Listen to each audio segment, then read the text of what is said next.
飞行失控，驾驶员弹射，战机却被某种力量操控，自行飞出100里开外。F-35爆出鬼开机，乌克兰惊现2个幽灵旅，泽连斯基秘密请求被曝光。刚刚增加预算，英国核潜艇工厂就爆炸起火了，会不会有种钦定的感觉？特朗普对内塔尼亚胡说，要在其重返白宫之前停火。普京再次表明自己对停战不感兴趣。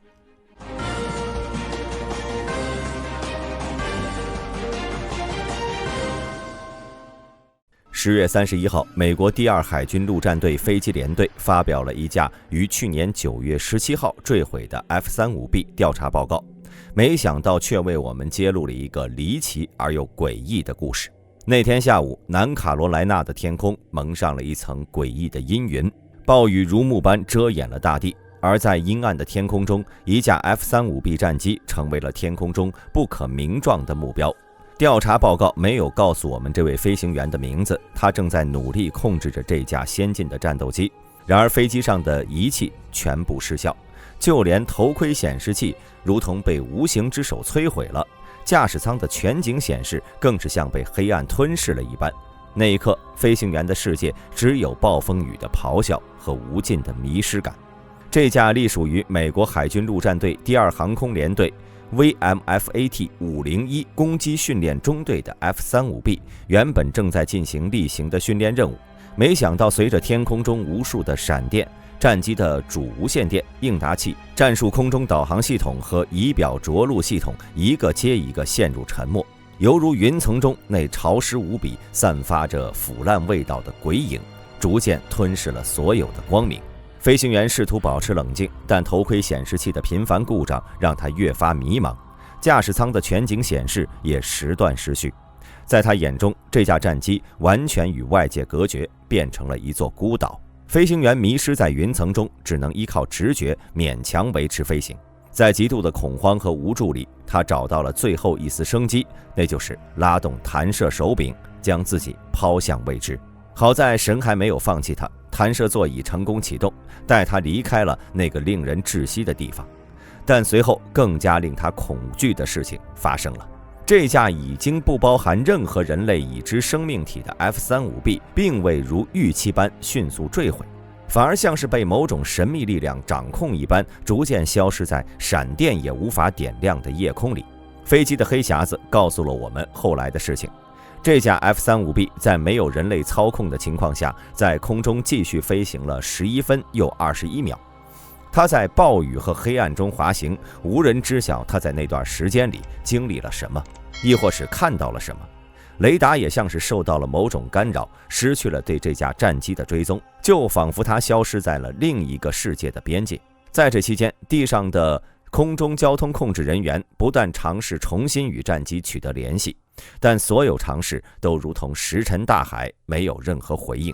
最终，这架战机在南卡罗来纳州威廉斯堡县的乡村地带坠毁，远离人烟的森林和农田成了它的葬身之地。坠毁点位于威廉斯堡县机场东北约64海里的地方，距离原先的飞行航线足足有120公里之远。美国海军东南地区现场调查员团队、海军陆战队伯福特航空站、查尔斯顿联合基地和第2 MAW 的成员花费了整整1天才找到残骸。那些破碎的金属片散落在荒芜的土地上，仿佛在诉说着某些无法言喻的秘密。随后，环境修复工作在2023年9月19号开始，官方移除了所有受影响的农作物、灌木丛和树木以及飞机残骸。回到事故调查报告上，官方调查报告一如既往的冷静而理智，归因于飞行员的失误与电子系统的故障。然而报告中提到的多次电子故障与之前的维修记录毫无关联，所有的预防性维护、计划内和计划外的维修都符合既定的标准。既然这样，为什么一架价值1.3亿美元、人类最先进的造物会因为一场暴雨而瘫痪呢？这一点不禁让人怀疑是否有些某种未知的力量在暗中操纵。报告称 F-35B 之所以能在无人状态下继续飞行，是因为其先进的自动飞行控制系统提供了足够的稳定性，而真正的真相谁又知道呢？没有人知道在那段时间里，战机是否真的只是机械的在空中徘徊，或许他看到了某些不该看到的东西，又或者被某种无形力量驱使着，完成了最后的旅程。而那些受影响的植物也许已经被难以言说的力量扭曲，以至于需要被全部移除。那片失去了农作物和林地的土地，仿佛也因为这段短暂的事故永远的改变了。以上故事仅供娱乐，但事故和报告那都是真的。其中的疑点，看过大兵上一期讲军工复合体的视频，或许就能解释了。自从俄乌战争爆发以后，乌克兰地面部队规模翻了1倍，其各军种总共组建了数十个新旅，每个旅最多有2000名士兵和数百辆战车。然而最近有人发现呢，这些新组建的部队中，至少有2个旅竟然是幽灵部队。2023年2月，有人创建了第88机械化旅和第13列兵旅的社交媒体账号，并开始发布这些部队的士兵和装备的照片。然而因为他们的单位编号与标准的乌克兰军队编号惯例不一致，而且他们的徽章具有商业风格的图形，遭到了部分人怀疑。尽管如此，这2个旅呢，还是发布了多张照片，展示了装饰有他们独特徽章的士兵和装备。人们也渐渐相信了，这确实是乌克兰新建的2个旅，只是审美比较独特。几周后，乌克兰瓦拉什地区的地方政府报告说，这2支旅已经加入了驻扎在当地的乌克兰军队，更是坐实了该消息。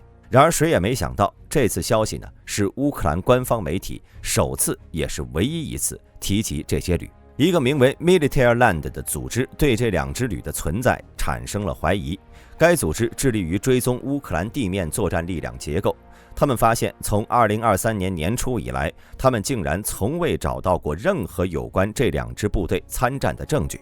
也就是说，在迄今为止摄像头最多的一场战争中，这2个旅从来没有被拍下作战场景。除此之外，还有更多的疑点，比如与其他乌克兰部队不同，没有志愿者为他们请求捐款，也没有关于其部队亲属失踪的报告，也没有关于其军事单位编号的任何公开信息。2024年8月25号，第88机械化旅官方 Facebook 页面上发布了一篇帖子。该帖子表示其士兵配备了所有必要的武器和弹药，使其成为第1支获得完全补给的乌克兰陆军部队。但俄乌战争是一场消耗战，没有任何部队敢声称自己得到了完全补给，除非这支部队不会参与战斗。因此该帖子再次激起了人们的怀疑。与此同时，第13列兵旅也露出了马脚。第13列兵旅的帖子中呢，他们士兵和装备似乎更像是国民警卫队或者边防警卫队，而不是正规军队。此外，其发布的一张和装甲车的合影中，显露了明显的国民警卫队车辆编号。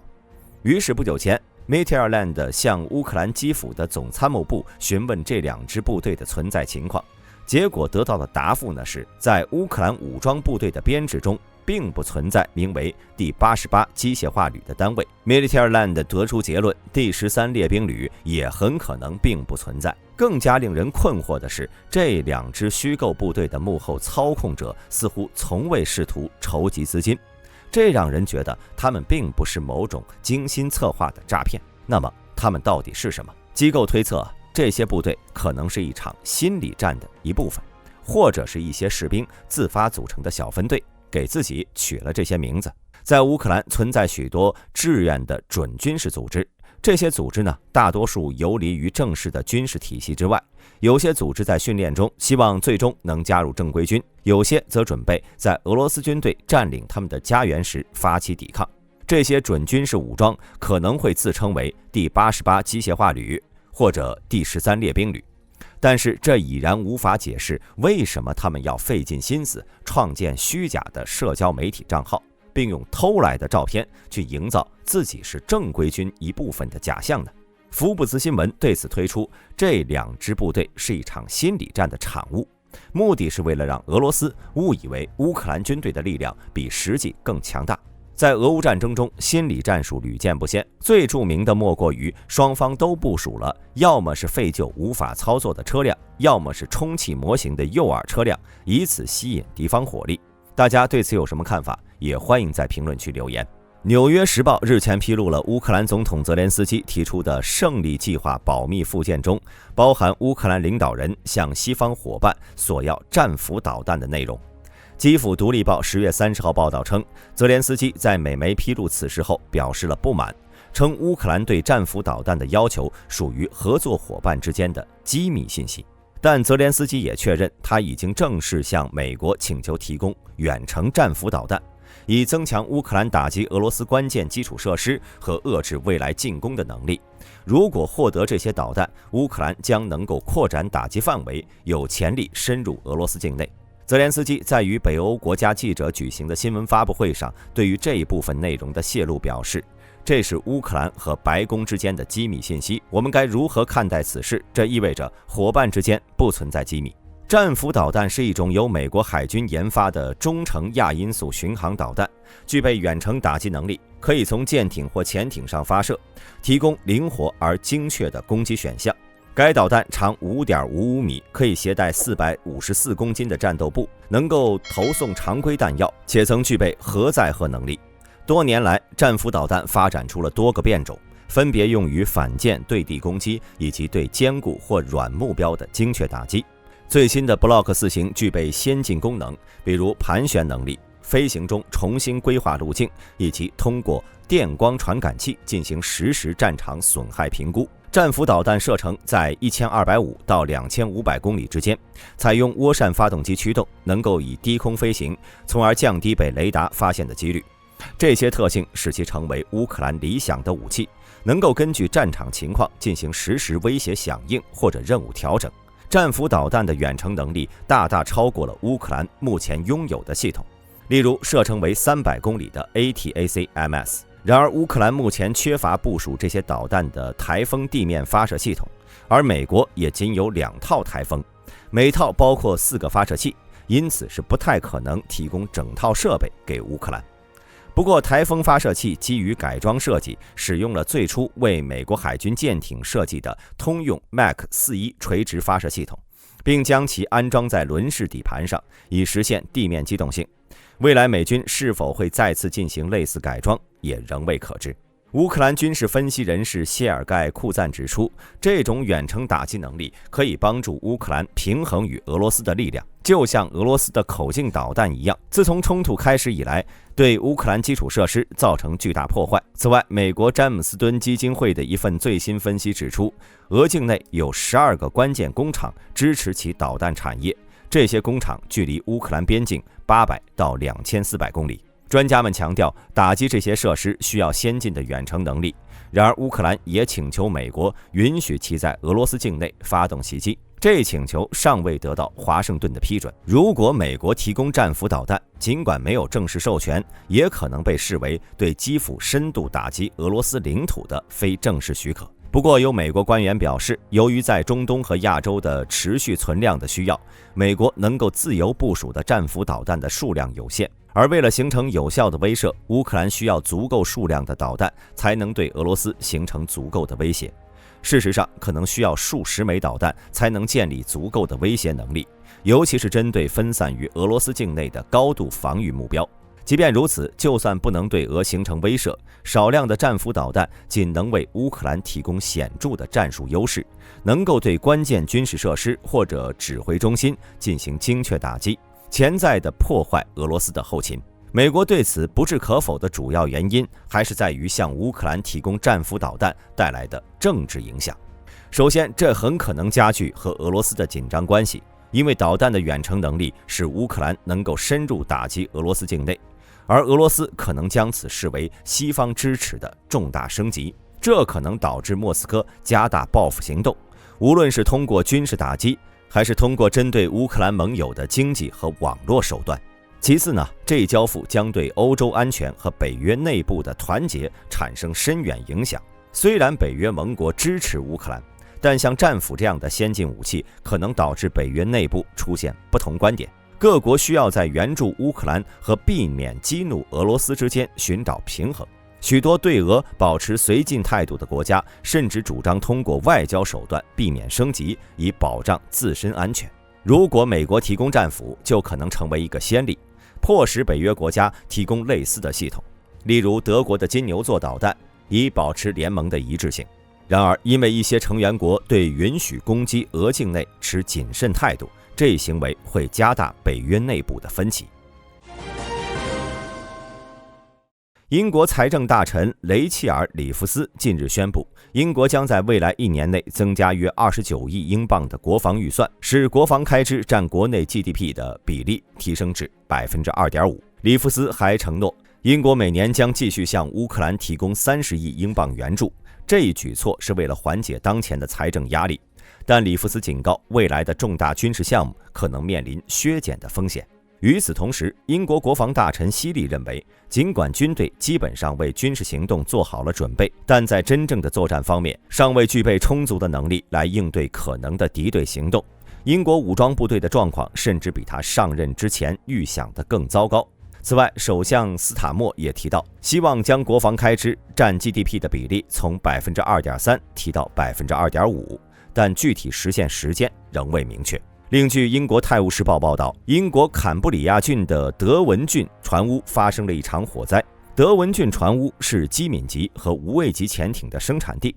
这次火灾虽然没有发现恶意行为迹象，但很可能影响根据澳英美联盟协议向澳大利亚交付新潜艇的时间表。英国和澳大利亚和美国合作的核动力潜艇计划本就面临着工期紧张的挑战，这次事故对计划的推迟无疑增添了更多的不确定性。英国在扩大国防预算同时，也面临着多重挑战，从国内军队的战备不足到重要军事设施的火灾，种种问题都可能影响未来的军事战略和计划实施。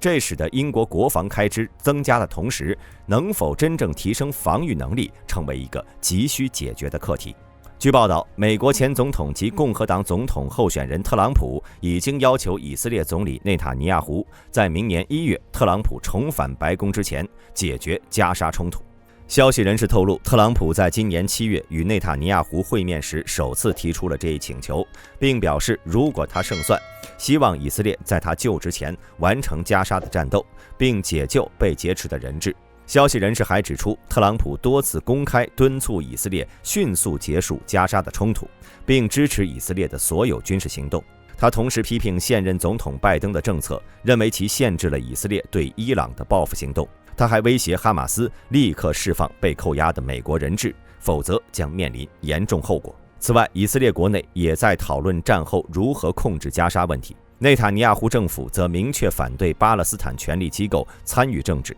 以避免来自极右翼联盟成员的潜在压力。俄罗斯总统普京继续表示，他对停火谈判不感兴趣，目标是摧毁乌克兰的国家地位。据彭博社10月30号报道，塞尔维亚总统武契奇在2024年10月初与普京进行了2年半来的首次通话。武契奇告诉彭博社，他在通话中提到了乌克兰停火的话题，但普京表示，俄罗斯会完成在乌克兰的特别军事行动的所有目标，这等同于摧毁乌克兰的国家地位和政府。7月5号，普京在与匈牙利总理欧尔班举行的新闻发布会上，坚决拒绝了任何停火谈判，称停火只会让乌克兰重新集结和武装。美国智库认为，在当前情况下，沿着现在的路线进行停火谈判，只会让俄罗斯受益，为克里姆林宫赢得时间，让俄罗斯社会进一步激进化和军事化，以对抗乌克兰，同时也让俄罗斯军队得到休整，